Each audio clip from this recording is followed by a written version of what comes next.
Hello everyone. Let us look at tables and heat map. Let's make a new sheet. Let's call this table 01.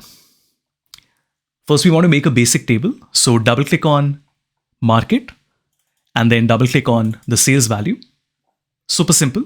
Market is in the rows, sales is in the text. Let me clear the sheet. Now you could have also done it this way. Sales, drag it into text and drag the market into the rows.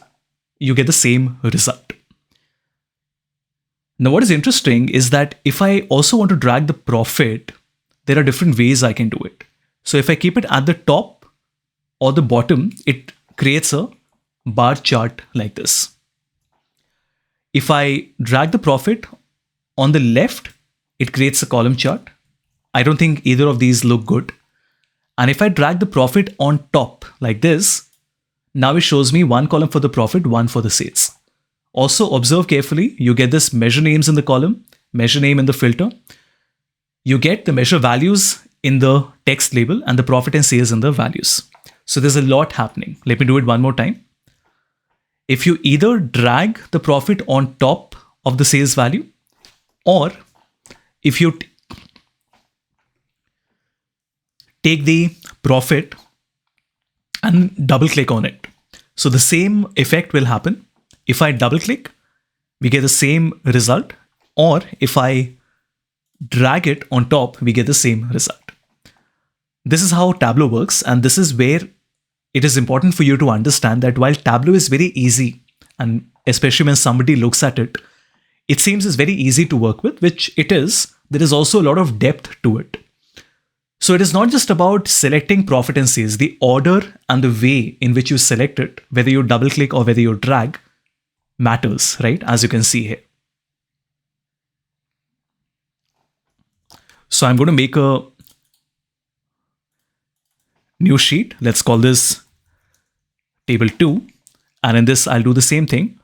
Market, sales, and the profit comes on top like this. So we get two columns. Now there's another thing you can do, which is to drag it in a different way.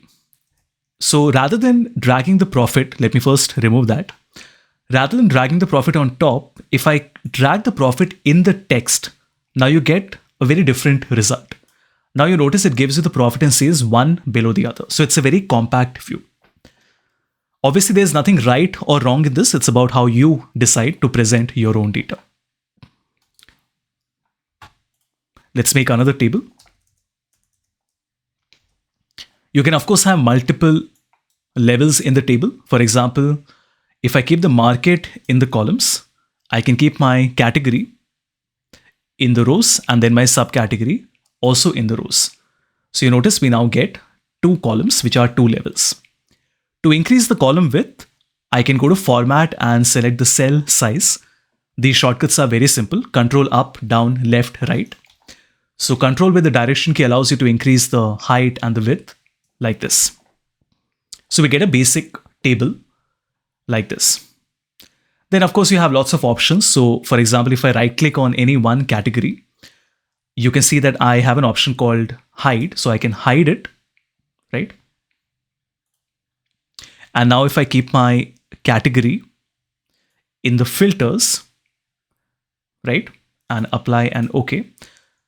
And then edit filter, you notice that even though it is selected here, when you hide it from the table directly, you can't, it's not a filter that has been applied. So you can't select it again in the filter.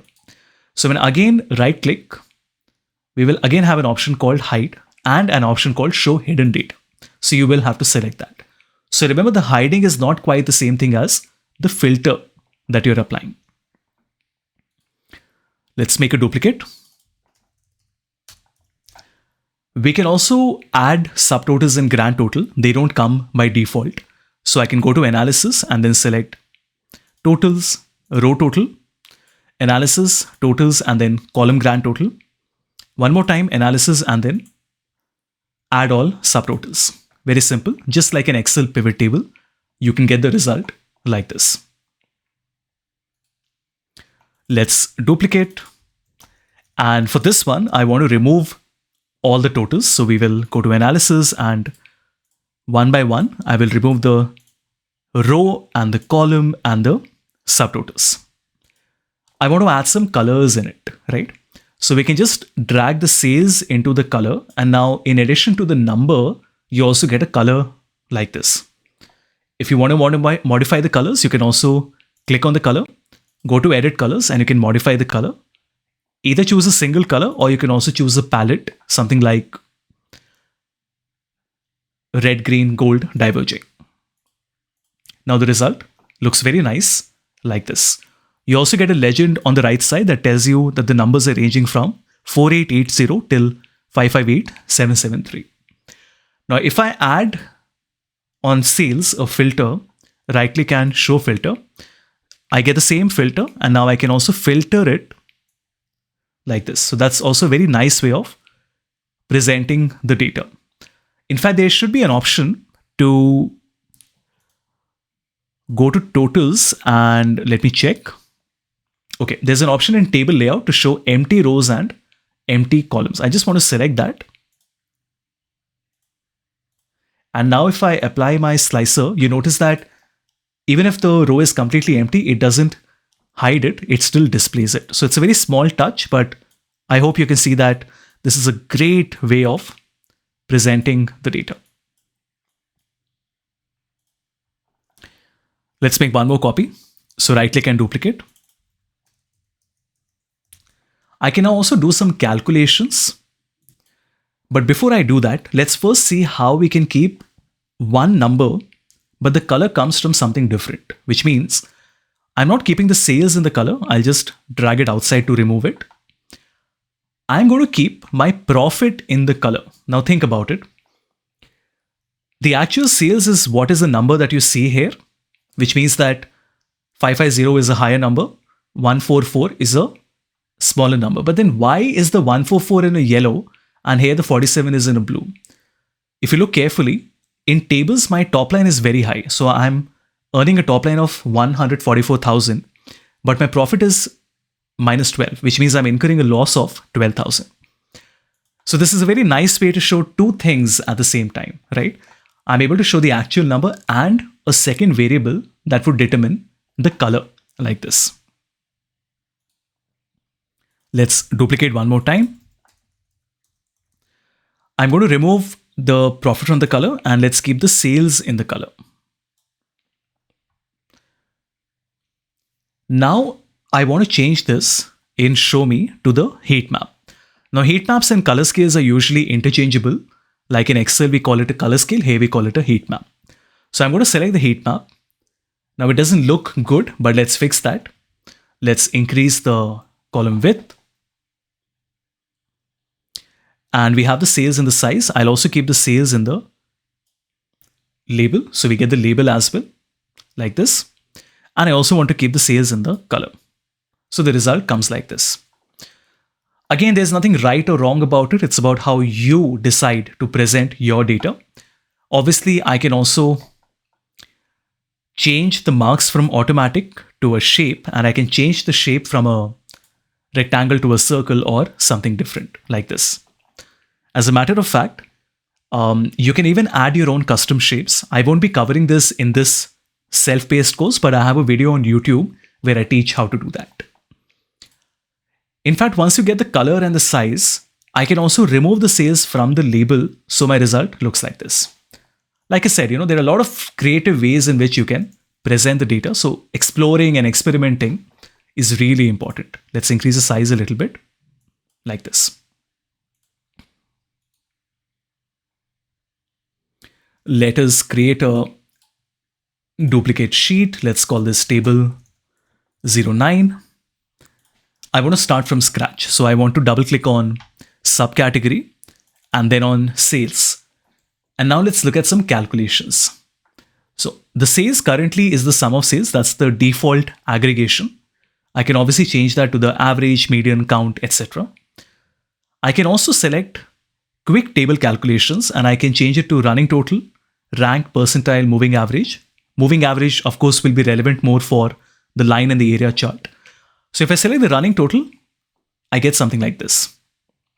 Now I can also put the sales one more time in the text, but that keeps it one below the other. Remember, that's not what we want. So I want to keep the sales on top. So it gives me two columns. The first one tells me the running total. The second one tells me the sales value. Now, if I also select my sales and I sort it in an ascending order, this gives me a running total like this. If you double click on the measure value pill, the green pill that you have, you will also see it tells you the sum of, or rather the running sum of the sum of sales. So that's the inbuilt calculation that has happened. Let's do one more. I'm going to keep the sales one more time.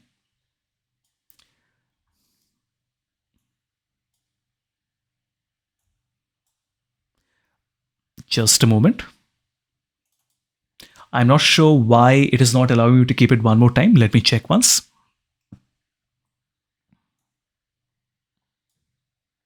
So it won't allow me to do this in the text, but I should be able to first change the sum of sales into, let's say, the average.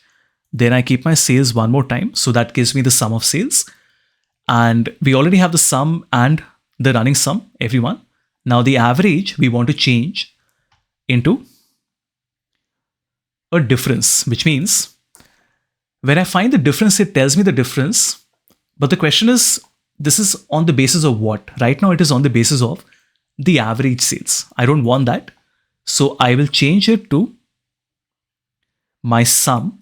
Now this should be self-explanatory. It is now basically telling me the difference from the previous value. So labels is 73,000, fasteners is 89. So the difference is 16 like this. Then there are variations to this. For example, I can also come and say that I want to find the difference relative to the first value, which means everything now is being compared to the first value of labels. So I can compare everything to labels like this. I'll not get into much more detail. You have a basic idea, but of course you have to spend some time and learn all these functions in much more detail. So make sure to try them out all one by one. Of course, later in the course, we also learn how to do these calculations manually. So let's quickly go over what all we have done. We made a basic table. Then we created a table which had profit and sales both in different columns. The profit and sales one below the other. We created a table with two levels in the rows. And then of course we have the values as the sales market in the columns. Here we added the grand subtotal. Here we changed the color. We kept sales in both the color and the size. Here we kept profit in the color and the sales in the text. Here we added an icon like this. Very interesting way of presenting the data. Visually looks very appealing. And then of course we did the table calculations that we have as well.